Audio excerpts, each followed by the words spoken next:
California's Gold is produced in association with KCET Los Angeles and is seen statewide on California Public Television. This series is endorsed by the California Teachers Association, the California School Boards Association, and the California Library Association. Okay, this is going to be exciting. I've never had my name on a theater marquee before, but there it is, California's Gold with Huell, and we're standing here in front of the beautiful, historic Warnors Theatre in downtown Fresno. I'm standing with Dick and Sally Caglia and their father, Frank Caglia. And Sally, your dad, due to health reasons, isn't going to be able to give us the grand tour of the theater today, but we wanted to start our program by thanking him and paying homage to him and our respect to him. And I think our viewers will understand by the end of this tour exactly why we are doing that. But Mr. Caglia, we wanted to thank you for all you have done to make all of this possible in today's California.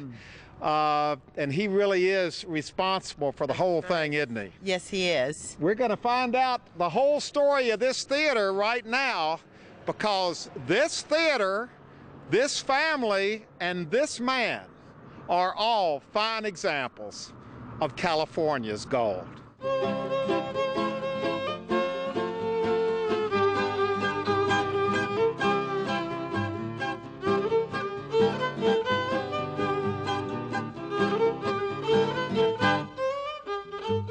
Okay, the tour begins, and Sally, let's get our dates correct. This grand old theater opened up on October 28th, 1928. You got the date down, don't you? Yes, I do. I've read enough history. Your dad was here that day. He was right there on that corner, about second or third in line on opening day. Really? Yes. So opening day was a big deal in Fresno. And the whole city celebrated. In fact, I would say the whole valley. All right. And this was unique for them. Now, it didn't start off as the Warnors Theatre, did it? No, it was one of the Pantages movie palaces. And there were a lot of Pantages movie palaces all over the country. That's correct. There were about 1,400 of them. Okay, now it stayed a Pantages movie palace from when to when? From 1928 to? Till about 1945, 46. And then it became? Warner Brothers. Warner Brothers Theater. Warner Brothers took over all the Pantages theaters. Oh, look at this. Now, what do you call this? Where are we right now? We are now in the foyer of the theater. And look at just the foyer itself gives you some kind of an indication of what's inside, but this would have been, is this still all lit up at night? Yes, it is. All the lights work, and we're in the process of all the restoration on it to put it back to its original. All right, now wait a minute. We're getting on the history, back on the history a little bit, because it was Pantages, then it became Warners, and then what happened around in the 1960s? Well, Warners no longer was making money on the theater because all of the malls came in, and all the theaters had gone out to the multiplexes, and so there was no business down here, so Warners gave the theater to the city of Fresno. And what did the city of Fresno want to do with this old theater? Would you believe, make a parking lot out of it? I might believe that. That's exactly what they wanted to do. All right, so the theater was sitting here deserted. The city of Fresno had it. They wanted to make a parking lot out of it, and that's when your dad came into the picture. Well, I would say he came into the picture, but there was a lot of people in Fresno that were just outraged at the thought of losing this beautiful building. So the city offered it up for bid, and Dad just happened to be one of the lucky bidders on it. He became the owner of a theater that went from almost being a parking lot to being placed on the National Register of Historic Places. This is very historic. This is look at this up here. This is the original ticket booth. Correct. Now, how do we know it's the original? Take a look at the marble right in front of the booth where it's so worn from all the years Everybody of traffic. standing here. That's right. A lot of people stood right here to buy tickets. Right. Can you feel the dent in there? Absolutely. Yeah. And when you look inside the ticket booth, There are these little safes in here where they would keep all the money. That's right. So these are the original safes. That's right. For the ticket money over the years. That's correct. All right, as beautiful as this is, we have just skimmed the surface because you talk about a movie palace. We're getting ready to see one right now. Was this place a mess when you all got it in 1973? Yes, it was, because it had been closed up for about 5 or 6 years. Just sitting here. Just sitting, collecting dust and pigeon feathers and... Well, I'm glad we didn't see it then, and you're still working on it today, you said. That is correct. We have new carpets that'll be going in and tile and redoing some of the gold and artwork on the doors. So this is a work in progress still. True. I've never owned a movie theater this big, but I'm sure there's... Oh, there's a lot of work, let me tell you. All right, let's go inside the grand old movie palace itself. Well, it doesn't get any more beautiful than this. When you walk in, this clearly defined what they meant when they said movie palace. And I guarantee you, Fresno probably had never seen anything like this before, had they? You're right. There was the Fresno Barton Opera House, but it was of nowhere near this grandeur or beauty. Is this gold leaf or just gold paint, or what is? No, that's gold leaf. That's all original. Huell. So there's a lot of money up here. Yeah, there is. Now, there's a great story about your dad and why he bought this place, because he loved this theater and he had been attending movies here his whole life. But there's another story too, isn't there? When Dad purchased the theater, people would ask him, Frank, why did you buy the building? He says, I didn't buy the building. I didn't buy the theater. I bought the organ. It just happened to have the building around it. The theater organ. And that's the rest of the story right here, because at first glance, this just looks like a big old black box in the middle of the floor. But we've got Michael, who's the head electrician. Get in position there, Michael. And Jason, who's the house manager. Fellas, let's reveal the grand secret of the grand old Warner Theatre here in downtown Fresno that's been here since 1928.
My gosh, could you come back down here a little bit lower so we can talk to you? That is quite a way to introduce the grandeur of this theater. Your name, sir, is? I'm Dick Sensabaugh, Huell. And obviously you are the theater organist here at the Warner Theatre. I'm one of two that play it. All right, tell us about this theater organ, because this is an amazing part of the history of this theater. This is rather unique in that this organ was built for this theater back in 1928. and it was built by the Robert Morton Company here in Van Nuys, California. And so it's a California theater organ. California theater organ built in California, still in the original theater that it was built for. So it has never left this theater, which kind of sets it apart and puts it in a very rare category, doesn't it? It's not very often that you can come into a theater like this and see original equipment all around, including something like the organ. Well, originally, when this theater opened, it was for silent movies, wasn't it? Yes. When the theater opened, it opened in 1928, and it was supposed to be showing silent movies, and the purpose of the organ was to replace an orchestra, because it was far cheaper to have one person at the console of the organ than a full orchestra. And in this particular situation, you'll notice that down on the sides of the orchestra pit are the pipes for the organ. Mr. Pantages all down here. All down underneath the stage and going into the orchestra pit. Which is kind of where the orchestra pit would have been. This is where the orchestra players would have been, down in the pit. Usually in an organ in a theater or an auditorium, the pipes will be up on either side high. Pantages felt that if the console was here, here's where the sound came from, the pipes ought to be near it. So hence, the pipes are right in the middle of the orchestra. Under the stage. The organ. Now, how would the organist have worked? Would you have been up this high? And why did the organ go up that high? The organ had to be out of sight when it was accompanying the film, because otherwise the people sitting in the front rows couldn't see the picture. Now, and what did you want to do? You wanted to come to the movie to see the picture, not see the organ. But would it rise up the way you rose up today and make this grand statement before going back down? Why did you go up so high when you arrived today? Because it's good for my ego, for one thing. It really makes me feel good to be way up there. But I mean, the whole idea was it's showmanship. And so when people would come into the theater, there'd be nothing in here, and all of a sudden there'd be this mighty roar, and the organ would rise out of the floor all the way clear up to stage level, which is where we went.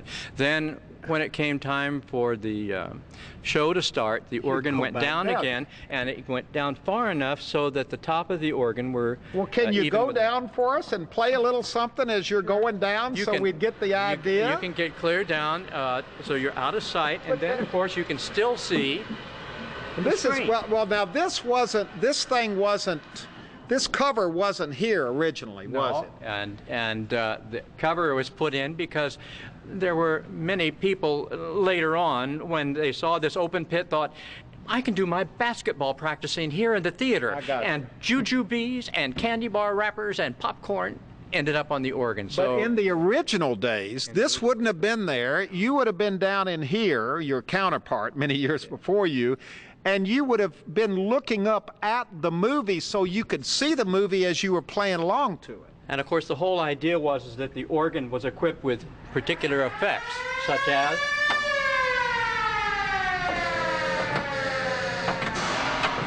All right, so that goes along with the movie. Because literally the organist had to be the sound for the film.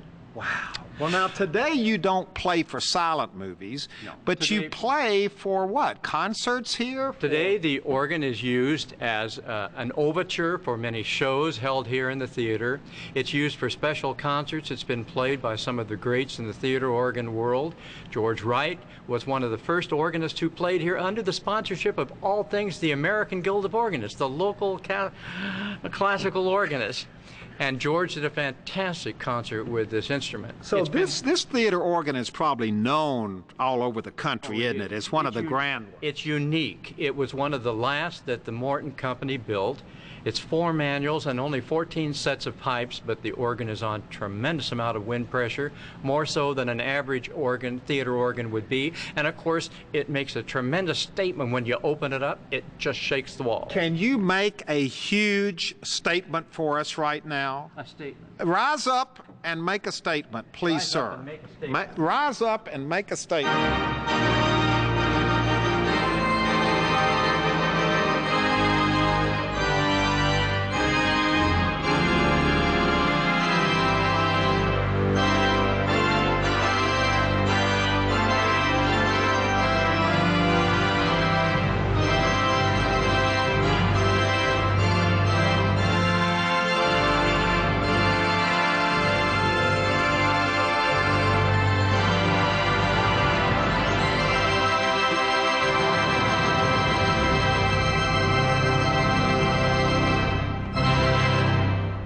Thank you, sir. You definitely made a statement.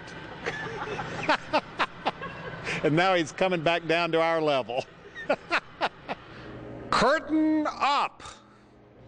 And there goes the curtain, and this is our cue to begin talk a little bit about the grandeur of the ceiling of this place. This is our first real look at it. It's a magnificent ceiling. Michael, you are the house electrician. You're in charge of keeping that thing all lit up. How difficult is it to keep something like this lit? How do you get up there to replace light bulbs? There's a catwalk around the whole center, and you have to climb over the top to change all the light bulbs, as well as the center chandelier will come down with a motor, and then you can change all the light bulbs in the chandelier. All right, so the center chandelier comes down. Yes. To change the lights, the other lights, you have to go up. Yes. Which means you can't be afraid of heights. No, you cannot be afraid of heights. All right, and we are standing on this stage. Jason, come over here a minute. You're the theater manager, the theater's maintenance. What's your title? A little bit of everything. Yeah, officially the card says manager, but I do everything from scrape gum to do the contracts for the shows and settlements and all kinds of stuff. And we're standing in front of this amazing, what do you call this? The only thing I've ever heard it called was from the old stagehands. They call it a piano board. A piano board? Yeah, it's the old way of dimming. They're old rheostat dimmers, and you'd get 3 or 4 stagehands across, and they'd get their arms and to do the light changes for the scenes. So is this original here? This is original to the building, yeah. There couldn't have been many of these still left anywhere in the country. I haven't seen any. I've worked a few vaudeville era theaters up and down the left coast, and it's really unique to have a building so intact with so much of the original equipment. Wonder why they decided to leave this and instead of tearing it out over the years. Probably just they never thought to tear it out. I think it's a lot of it's the dedication of the family to preserving the historical integrity of the building. But I mean, this could have been taken out way before that, though, because this could have been taken out in the 40s or 50s. Absolutely, but some of it's still used. It controls a lot of the house lights and the switches. You mean this still operates? This still operates, yeah. Oh my gosh, and does this still operate? Look at this, these are all the... Absolutely, the fly system still works. So do you put on plays here or musical acts or what else? We cover the gambit from rock to opera. We do everything, a lot of cultural events, a lot of dance competitions. Look at this, boy, look at the height. I know our camera can hardly even see up there, but this is how tall is this? 65 feet from deck to grid. Oh my gosh, and look out here.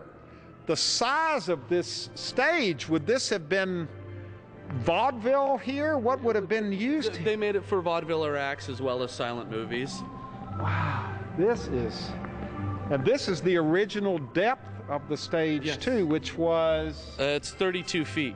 Wow. And looking out here at the theater itself, we're looking right into the spotlights, but you get the idea of what it would have been like. Can you bring the volume up a little bit? I want to feel like I'm on stage, Richard. There you go.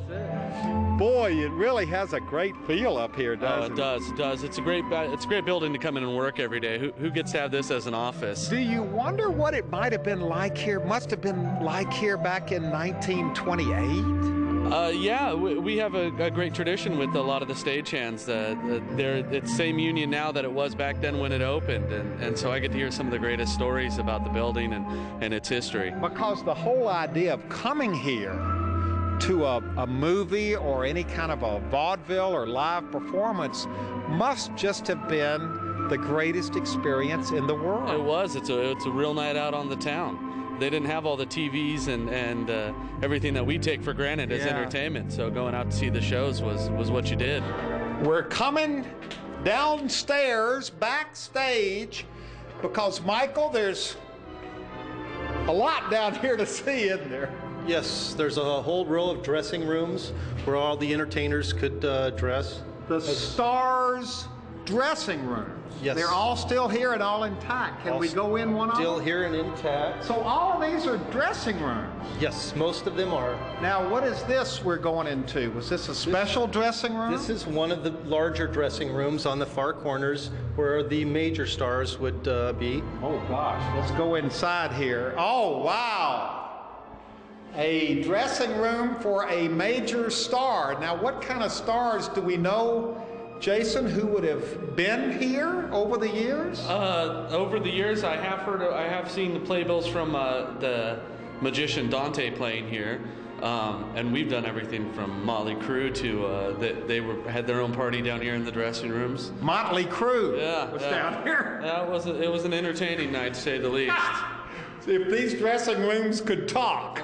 All right, so how many dressing rooms do we have up and down here? Well, we have a total of 12, 2 this size and then 10 of the regular individual dressing rooms. This is amazing. And what else is down here, Michael? There's a pipe chamber with all the pipes. For the organ. That's correct, behind this door. Can we get in here? This is one chamber. Look The at other this. chamber is behind this door.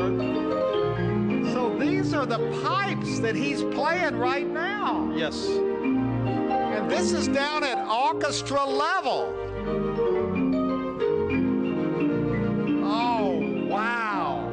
Is there another door down here from the other side? Yes, there's another large dressing room. Then there's a boiler room that's off to the left. But what about the organ itself? Are there any more pipes? How do we see the pipes? If you drop down into the chamber, there's another door that will go down below. So there are all kinds of levels to this thing, aren't there? Yes, there is. There's a lot of secret doors and secret levels here. It's easy to get lost in the building. Took me a couple weeks to get it. Have you discovered stuff down here that you didn't know was here? I've discovered new rooms and areas all the time. It's all in the details is why I appreciate it.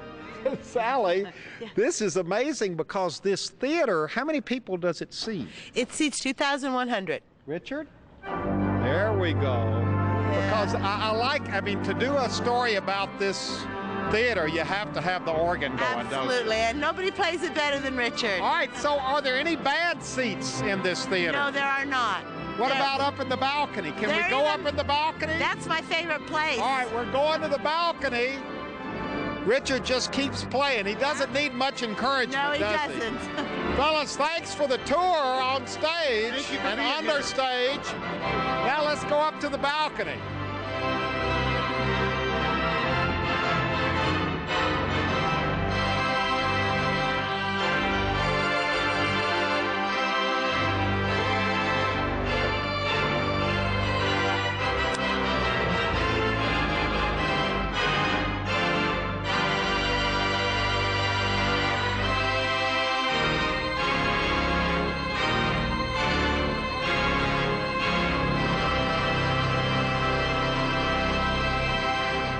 Sally and I are in the balcony. I guess this is where the lovers would come, isn't it? I spent a time here once or twice. That's another whole story. Yes, it is. All right, now we're in the balcony, and this really gives you a close-up look at the ceiling. Isn't it magnificent? Which, this is kind of what movie palaces were all about, isn't it? That's correct. They spared no expense.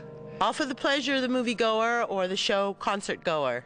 Was just to sit there and look up at something this magnificent. Or to be surrounded with it in, in the presence of the concert or the movie or whatever. It just made it a special occasion to be in a facility like this with this beauty. All right, now this started off as a silent movie theater, just a movie theater? Silent movies and vaudeville. Vaudeville? Vaudeville, yes. Then it went into talkies. Correct. And then it went to Cinerama, that's correct. Okay, so Cinerama, covered the whole stage. There were 3 big pillboxes in the middle of the seats down there. So all of this was covered up? Correct. In fact, they tore out that gold proscenium.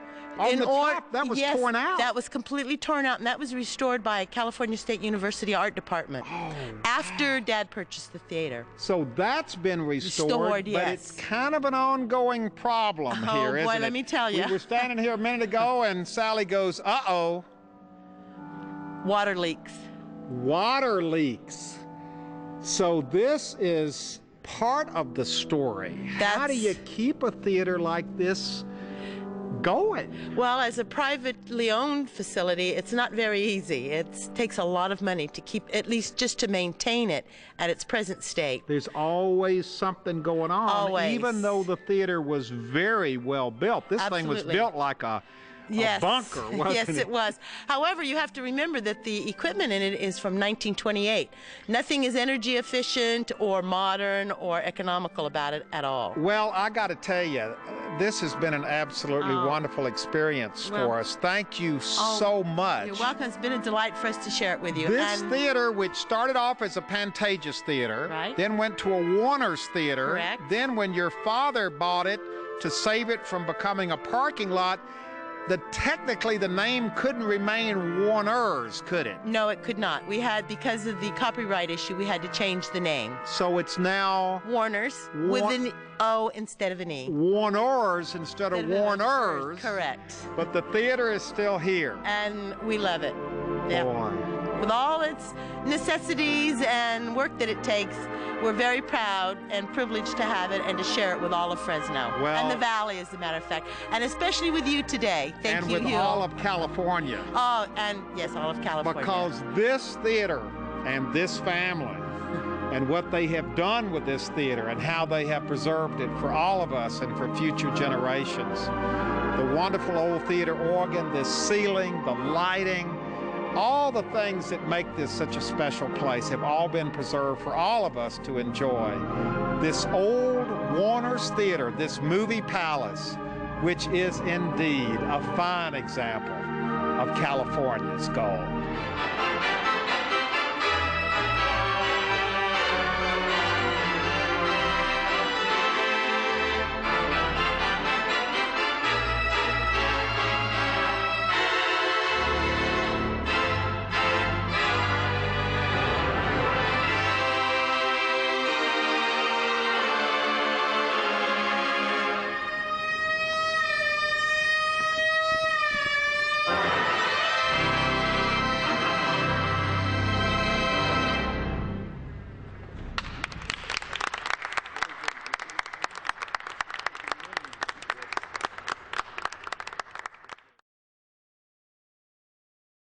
You know, the Warnors Theatre is spectacular, and if you'd like to see it again or share this adventure with family or friends, it's available on DVD. All you have to do is call 1-800-266-5727, and we'll be glad to send it to you right away.